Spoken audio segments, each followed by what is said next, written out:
عمرك حسيت إنك بتجري طول الوقت ومش عارف بتجري ورا إيه؟ مشغول لدرجة إنك مش لاقي حتى وقت تفكّر في نفسك، لو أنت كده يبقى الكلام اللي جاي معمول عشانك.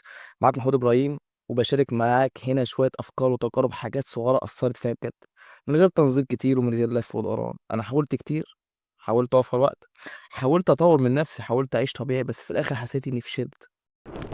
وأنت كمان يمكن حاولت كذا مرّة وبرضه حاسس إنك فشلت. ليه؟ عشان حياتنا بقت مليانة مشتتات، كل فكرة بتتولد في دماغك بتموت قبل ما تخرج. المشكلة مش إن الأفكار قليلة ولا إن الحلول مش موجودة، لأ المشكلة إنك مش لاقي وقت أصلًا تفكر. زي ما قال أينشتاين مشكلتنا إننا بنقضي وقت طويل أوي في السعي، وقت قليل جدًا في التفكير.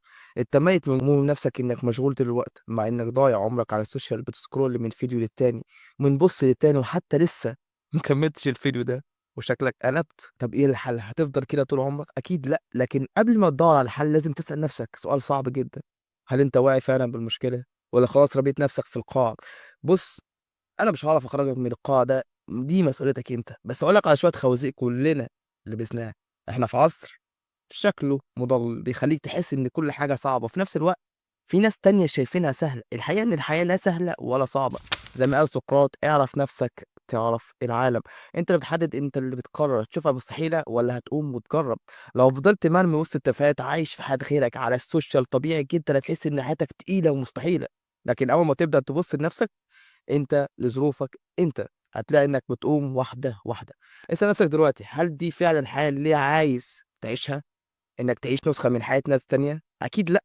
زي ما قال ستيف جوبز: وقتك محدود، ما تضيّعوش عايش حياة غيرك.